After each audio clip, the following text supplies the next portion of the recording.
இப்போது நம்ம எண்ணெய் கத்திரிக்காய் காரக்குழம்பு வைக்க போகிறோம். கொஞ்சம் மீடியம் சைஸ் கத்திரிக்காய் நான் தேடினேன், கிடைக்கல. கொஞ்சம் சின்னதாக போட்டால் நல்லாயிருக்கும், ஆனால் கொஞ்சம் பெருசாக இருக்குது, அதனால் விட்டுட்டேன். கொஞ்சமாக சின்ன வெங்காயம், பூண்டு,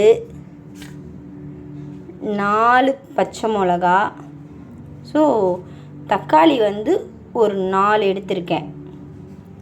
அப்புறமா ஒரு சின்ன இந்த அளவுக்கு புளி ஊற போட்டிருக்கேன். சமைக்கிறதுக்கு முன்னாடி இந்த கத்திரிக்காவை இந்த மாதிரி 4ஆக பொளந்துக்கணும்.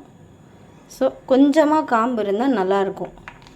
இந்த மாதிரி கட் பண்ணி இதில் சொத்தை எதுவும் இல்லாமல் வச்சுருக்கேன். மிளகாவை கீறி வச்சுருக்கேன், பச்சை மிளகாவை. தக்காளியை கொஞ்சம் பொடியாக நறுக்கி வச்சுருக்கேன். இது என்னென்னா புளிக்கரைசல். புளிக்கரைசலில் கொஞ்சமாக மிளகாத்தூள், மஞ்சத்தூள், கொஞ்சம் வெறும் தனியாத்தூள் போட்டு வச்சுருக்கேன். இப்போ வாங்க நம்ம குழம்பு வைக்க போகலாம். நம்ம அடுப்பத்தை வச்சாச்சு, வடை சட்டி வச்சாச்சு. கொஞ்சம் இந்த வடை சட்டி காஞ்சதுக்கப்புறமா ஸோ எண்ணெய் இதெல்லாம் வதங்கணும் இல்லையா, அதுக்காக ஃபஸ்ட்டு கடுகு போடுறதுக்கு முன்னாடி ஒரு டிப்ஸு. இந்த எண்ணெய் காஞ்சதுக்கப்புறமா ஒரு வேலை நம்ம பண்ணணும்.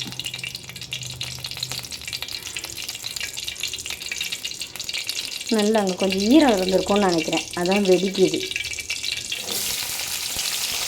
இந்த கத்திரிக்காவை போடணும்.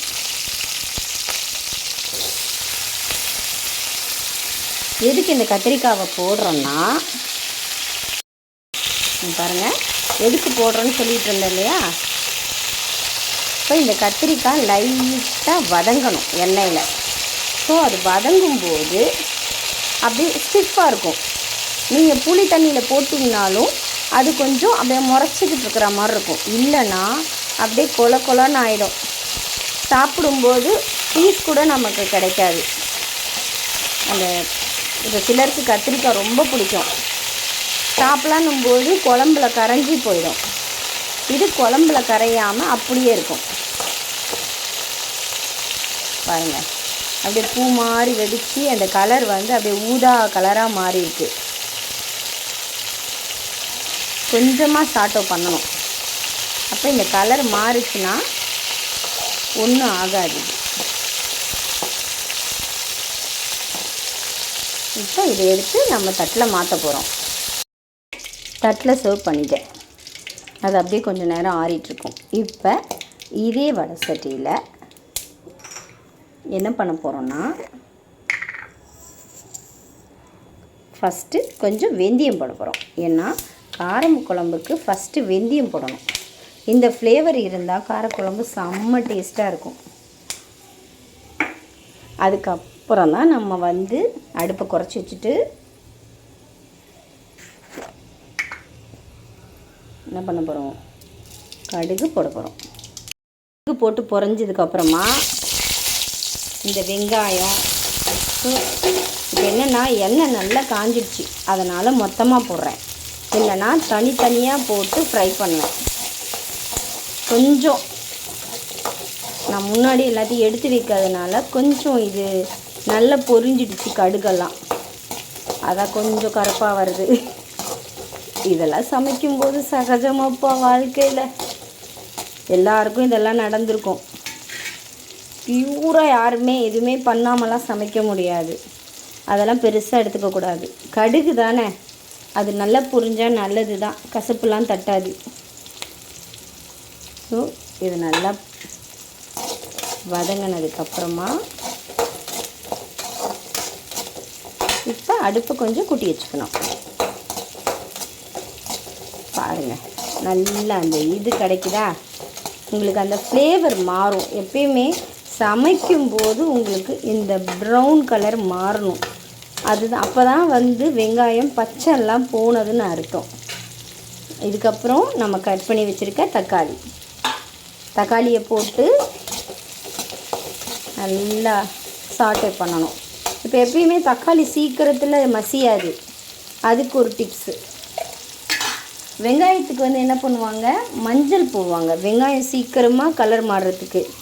ஆனால் தக்காளி வந்து கொஞ்சம் மாறுறதுக்கு இந்த சால்ட்டுப்போ கல்லுப்போ இதை போட்டிங்கன்னா சீக்கிரமாக இது வந்து நமக்கு பேச்சு கேட்கும். அதுக்கு தேவையானது போட்டால் தானே அது பேச்சு கேட்கும். அந்த மாதிரி தக்காளி வந்து சாட்டோ ஆகணும்னா அதுக்கு சால்ட்டுப்பு போட்டால் தான் பேச்சு கேட்கும். பாருங்கள் சீக்கிரமாக சாட்டோ ஆகுதா பாருங்கள், உங்களுக்கு தெரியும் பாருங்கள். அப்படியே அந்த குளக்குள்ளன்னு ஆயிடுச்சு நான் போட்டதும். இப்போ பாருங்கள் இதாகிடுச்சா. இதுக்கப்புறமா நம்ம வீட்டில் அரைச்ச மிளகாத்தூள். ஸோ நான் ஒரு வாட்டி உங்களுக்கு வீட்டில் அரைக்கிற மிளகாத்தூள் எப்படின்னு டிஸ்கிரிப்ஷனில் சொல்கிறேன். ஒருத்தர் ஒரு மாதிரி பண்ணுவாங்க. நமக்கு தேவையான மிளகாத்தூள் கொஞ்சம் போட்டு இதை நல்லா இந்த எண்ணெயில் சாட்டு பண்ணணும்.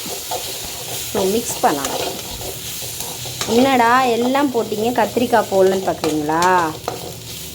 அதுக்கு காரணம் இருக்குது. இது வந்து எண்ணெயில் இப்படி இருக்கும்போது இப்போ இதை போட்டுடணும். இப்போ இந்த எண்ணெயோட இது மிக்ஸ் ஆகும். பார்த்தா உங்களுக்கு தெரியுதா பாருங்கள். இப்போ இது கொஞ்சம் நேரம் அந்த எண்ணெயில் அப்படியே அந்த மிளகாத்தூளுடைய ஸ்மெல்லு போகணும். ரா ஸ்மெல் போகிறதுக்கு தான் இப்படி பண்ணுறேன். இப்போ இது தேவைன்னா இல்லை கொஞ்சோண்டு வாட்டர் மிக்ஸ் பண்ணுவேன். கொஞ்சம் உடனே ஊற்றணும், இல்லைன்னா நமக்கு தொண்டை பிடிக்கும். நான் உங்கள்கிட்ட காமிச்சிட்டு ஓடிப்போய் எடுத்துகிட்டு வர்றதுக்குள்ளே லைட்டாக எனக்கு தொண்டை கமறிடுச்சு.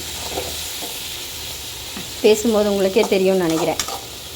பாருங்கள் இப்போ இந்த மிளகாத்தூள் அப்படியே இதில் மிக்ஸ் கொஞ்சம் உடனே ஊற்றணும், இல்லைன்னா நமக்கு தொண்டை பிடிக்கும். நான் உங்கள்கிட்ட காமிச்சிட்டு ஓடிப்போய் எடுத்துகிட்டு வர்றதுக்குள்ளே லைட்டாக எனக்கு தொண்டை கமறிடுச்சு. பேசும்போது உங்களுக்கு நம்ம புளி கரைச்சலை ஊற்றிட்டேன். ஏன்னா கொஞ்சம் அந்த இது கமறிச்சு இல்லையா, உடனே ஊற்றிட்டா நமக்கு கொஞ்சம் அந்த திக்னஸ் கிடச்சிரும் குழம்புல. இப்போ ரெடி ஆனதுக்கப்புறம் உங்களுக்கு நான் காமிக்கிறேன். பாருங்க நல்லா குழம்பு கொதிக்குது தெரியுதா?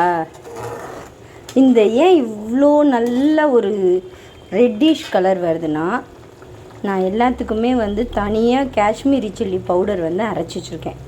அது சும்மா ஒரு நமக்கு அந்த ஃப்ளேவர் தெரியணும் இல்லையா, அதுக்காக லைட்டாக போடுவேன். தெரியுதா உங்களுக்கு? எப்படி இருக்குது பாருங்கள். குழம்பு பார்க்கும்போதே வாய் ஊறணும். எப்பயுமே கத்திரிக்காய் குழம்புனா எனக்கு அவ்வளோ பிடிக்கும். அது இந்த எண்ணெய் கத்திரிக்காய் குழம்புனா அவ்வளோ பிடிக்கும். நீங்களும் சமைச்சி பாருங்கள், செம்மையாக இருக்கும். ரிசல்ட் உண்மையாகவே ரொம்ப நல்லாயிருக்கும். எல்லாமே ஃபஸ்ட்டு ப்ரிப்பேர் பண்ணி எடுத்து வச்சுக்கணும். ஒரு வெந்தயமாக இருக்கட்டும், கடுகாக இருக்கட்டும், எல்லாமே எடுத்து வச்சுட்டு பண்ணோம்னா எதுவுமே நமக்கு வந்து கொஞ்சம் கமர வேண்டியது இருக்காது, நல்லாயிருக்கும். நான் அந்த தப்பை தான் கொஞ்சம் பண்ணிட்டேன். ஒரு ஆர்வத்தில் வீடியோ உங்களுக்கு காமிக்கணுங்கிற ஒரு ஆர்வத்தில் அந்த தப்பை பண்ணிட்டேன். பாருங்கள் எப்படி நல்லா வருதா? ஏன்னா அந்த புளி தண்ணிக்கு பற்றாமல் இன்னும் கொஞ்சோண்டு தண்ணி ஊற்றினேன்னா நம்ம புளிப்பு பார்த்துட்டு தான் தண்ணி ஊற்றணும். அந்த ப்ராசஸ்ஸு சூப்பராக முடிஞ்சிச்சு. அவ்வளோதான்.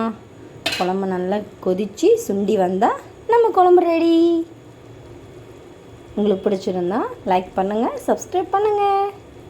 பாருங்க குழம்பு ரெடி ஆகிடுச்சு. இருங்க கட் பண்ணி வேறு எங்கேயும் போயிடாதீங்க. உங்களுக்கு இப்போ கடைசி டிப்ஸு சொல்ல போகிறேன். அடுப்பை ஆஃப் பண்ணிவிட்டு இங்கே பாருங்கள் நல்லெண்ணெய் இதை கொஞ்சமாக இப்படி ஊற்றிட்டு, ரொம்ப ஊற்றக்கூடாது, கொஞ்சமாக ஊற்றிட்டு அப்படியே தட்டு போட்டு மூடி வச்சிடணும்.